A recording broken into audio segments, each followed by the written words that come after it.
بسم اللہ الرحمن الرحیم۔ کتاب فلسفہ عشق، مؤلف سید تقی رضا عابدی، آواز احمد عباس رضوی، قسط چہارم۔ عشق کی سنگلاخ راہیں۔ یہ بات ہر زبان پر ہے اور رفع کرام خصوصیت کے ساتھ تاکید کرتے ہیں کہ عشق و محبت کی راہ پر ثابت قدم رہنا جواں مردوں ہی کا کام ہے۔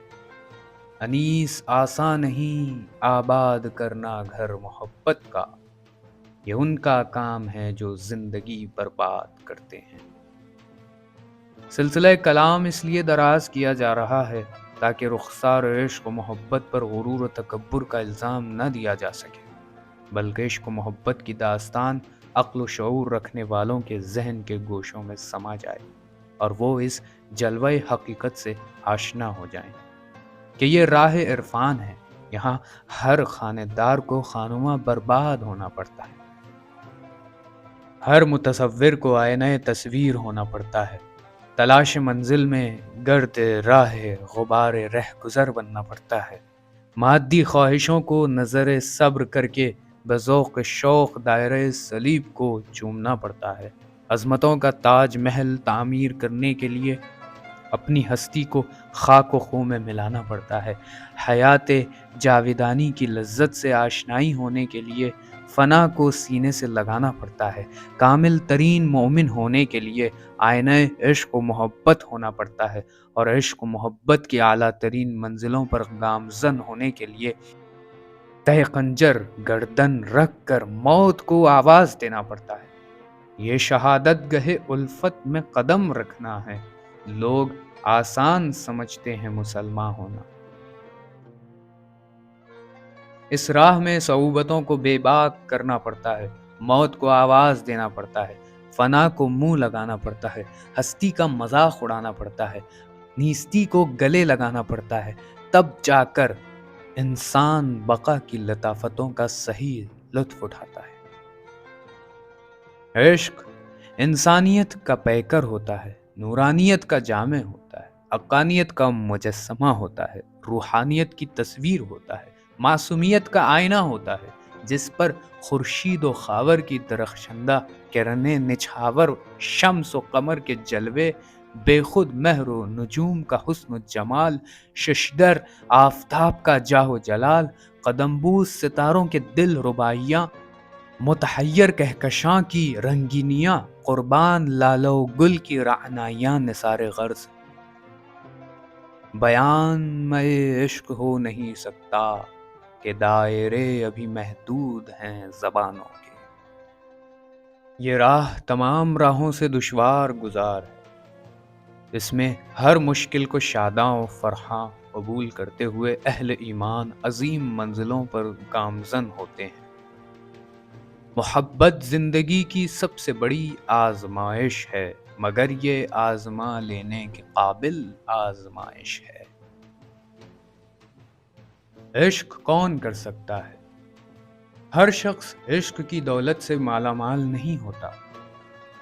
یوں تو ہر شخص کی فطرت میں یہ عنصر خوابیدہ ہوتا ہے، لیکن کچھ لوگ ہوتے ہیں جو اس فطری عنصر کو فنا کے گھاٹ اتار دیتے ہیں اور کچھ اس کی بھرپور حفاظت کرتے ہیں۔ عشق کے لیے طبع لطیف کا ہونا نہایت ضروری ہے۔ جس شخص میں لطافت نہیں پائی جائے گی وہ کبھی عاشق نہیں ہو سکتا۔ وہ پاکیزہ قلوب جو عشق پر صیقل کیے جاتے ہیں آفتاب عالمتاب سے زیادہ روشن ہوتے ہیں۔ عشق طبع لطیف سے پیدا ہوتا ہے، اور جسے طبع لطیف پیدا کرے وہ یقیناً لطیف ہوگا، اور جب لطیف ہوگا تو اقتضائے طبع لطیف کرے گا، جیسا کہ کہا جاتا ہے السنخیۃ علت الانضمام ہوتی ہے۔ جب مزاج اور خیالات آپس میں ملتے ہیں تو ہم آہنگی پیدا ہوتی ہے اور یہی قربت کا سبب بنتے ہیں۔ آپ نے دیکھا ہوگا کہ بوڑھوں سے زیادہ جوانوں میں عشق کا عنصر پایا جاتا ہے، وہ اس لیے کہ جوانوں کا دل بوڑھوں سے زیادہ لطیف ہوتا ہے۔ یہ وہ نغمہ ہے جو ہر ساز پہ گایا نہیں جاتا۔ فارسی شاعر کہتا ہے در کوچه عشق ہر کس را رہ نیست۔ طائر عشق اپنا آشیانہ رفیق اور نازک دلوں پر ہی تعمیر کرتا ہے۔ عشق وہ مسافر ہے جو غمزدہ دلوں سے آشنا ہوتا ہے اور وہیں اپنا ابدی ٹھکانہ بناتا ہے۔ نجم الدین رازی کہتے ہیں عشق کی پیدائش کیسے ہوئی؟ وہ کہتے ہیں اصل ہمیں عاشقی ز دیدار افتد، چون دیده بدید آنگهی کار افتد۔ اگرچہ عشق کا تخم پہلی بار ثم رش علیہم من نورہ کے توسط سے ارواح کی زمین پر بویا گیا تھا، لیکن جب لا اعبد رب لم اراہ کا پانی نہیں ڈالا گیا، انی ذاہب الی ربی کا سبزہ نہیں اگایا، یوں کہا جائے کہ عشق کا بیج یحبہم کے ہاتھ سے یحبونہ کی زمین پر بویا گیا، اور جب الست بربکم کا پانی ڈالا گیا تو سبزہ قالوا بلا پیدا ہوا۔ دوسری جگہ کہتے ہیں ما شیر و میں عشق تو با ہم خوردیم، با عشق تو در طفولیت خو کردیم۔ پہلی بار عشق کا شعلہ فاحببت ان اعرف سے اٹھا، اور وہ اس وقت جب کہ کائنات عدم کے سناٹے میں غش کھائی ہوئی تھی، نہ عالم تھا نہ آدم، جو خلق الخلق فی ظلمتہ بن کر فخلقت الخلق لا اعرف کے مقابل آتا۔ مختصر یہ کہ یحبونہ کا شعلہ جو یحبہم سے مشتعل ہوتا ہے اسی کو عشق کہتے ہیں۔ عشق ہی سب کچھ ہے۔ قرن ششم ہجری کے زبردست عارف احمد غزالی السوانح فی العشق، جو ان کی معرکۃ الآراء کتاب اور عرفان اسلامی کا متن سمجھا جاتا ہے، ایک فصل کا آغاز ہی اس طرح کرتے ہیں۔ ہم یہاں ان کی من نوان عبارت پڑھ ہی دیتے ہیں۔ ترجمے کی چنداں ضرورت بھی نہیں، اگرچہ ان کا قلم کافی سنگین ہے، لیکن اس فصل میں وہ ثقالت نہیں پائی جاتی۔ وہ لکھتے ہیں او مرغ خود است و آشیان خود است و ذات خود است و صفات خود است، پر خود است و بال خود است، قبله خود است و اقبال خود است، طالب خود است و مطلوب خود است، اول خود است و آخر خود است، سلطان خود است و رعیت خود است، سمسام خود است و به نام خود است، او هم باغ است و هم درخت، هم آشیان است و هم مرغ، هم شاخ است و هم ثمر۔ آخر میں یہ شعر لکھتے ہیں ما در غم عشق غمگسار خویشیم، شوریده و سرگشته کار خویشیم، سوداگران روزگار خویشیم، صیادانیم و خود شکار خویشیم۔ عشق کی ضرورت انسان کی تمام آرزوؤں اور خواہشوں میں عشق کا عنصر نمایاں ہے۔ اس کے تمام حرکات و سکنات عشق کی عظیم قوت کے زیر فرما ہیں۔ یہ اور بات ہے کہ وہ اس حقیقت سے ناآشنا ہے۔ کیا آپ بتا سکتے ہیں کہ لوگ مال و دولت کے پیچھے کیوں پڑے رہتے ہیں؟ ہر شخص شاندار عمارتیں کیوں تعمیر کرنا چاہتا ہے؟ اگر وہ شکم سیری چاہتا ہے تو قیمتی اور خوبصورت برتن کیوں تلاش کرتا ہے؟ اگر حرارت و برودت سے بچنا اس کا ہدف ہے تو اعلیٰ اور ریشمی لباس کیوں ڈھونڈتا ہے؟ کیا وہ دنیا کے دیگر جانوروں کی طرح زندگی نہیں گزار سکتا؟ جیسے جانور گھونسلے میں رہتے ہیں وہ جھوپڑی میں نہیں رہ سکتا؟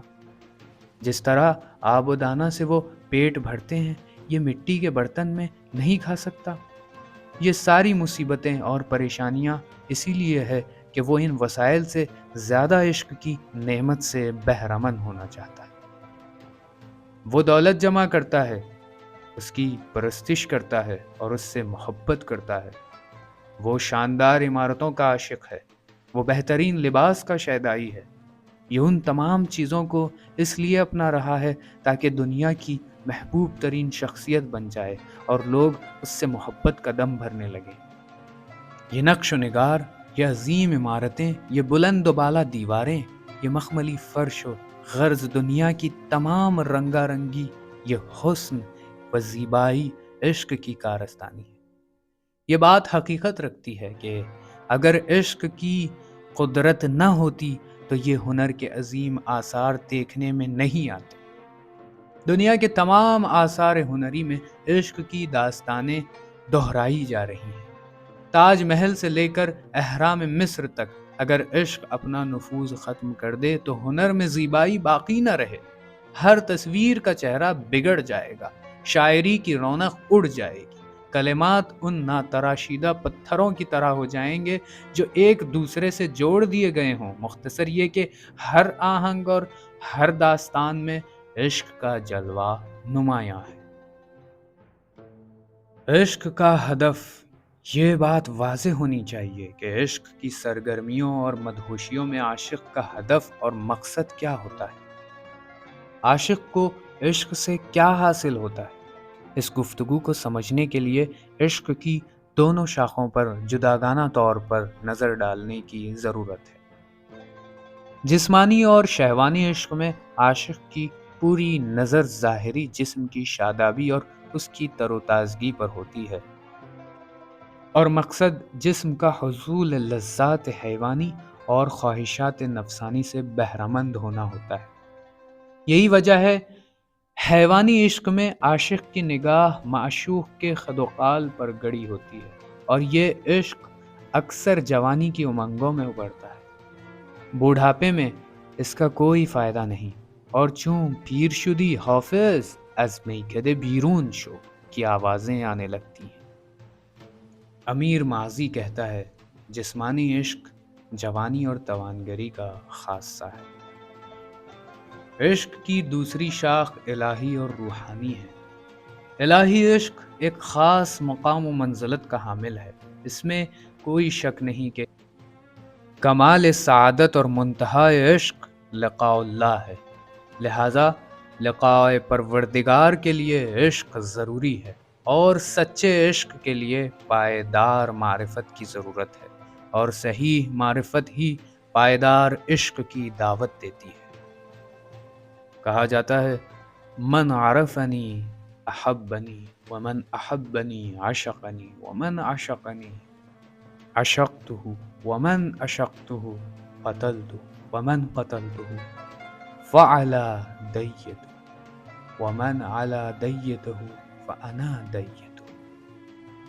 عشق وہ عام لفظ ہے جس میں محبت خود بخود شامل ہے۔ جہاں عشق ہوتا ہے وہاں محبت بھی ہوگی، لیکن یہ ضروری نہیں کہ محبت جہاں ہو وہاں عشق کا بھی وجود پایا جائے۔ اور ٹھیک اس طرح محبت میں معرفت چھپی ہے، اور محبت کا لازمہ ہے معرفت، لیکن معرفت کے لیے محبت کا ہونا ضروری نہیں۔ اورزنگ مودی ابو طالب مکی سے نقل کرتا ہے، جب ایمان ظاہر قلب یعنی فواد میں رونما ہوتا ہے تو متوسط محبت کا نام دیا جاتا ہے، اور جب ایمان باطن قلب میں رسوخ پیدا کر لیتا ہے تو کامل محبت کا آغاز ہو جاتا ہے، جسے محبت کا اوج کہنا چاہیے۔ اور یہ اس وقت ہوگا جب انسان اپنی تمام تر خواہشوں پر خدا کو فوقیت دینے لگے، یہاں تک کہ اس کی محبت غالب آ جائے اور خدا کی مرضی بندے کی خواہش بن جائے کہ خدا بندے سے خود پوچھے، بتا تیری رضا کیا ہے۔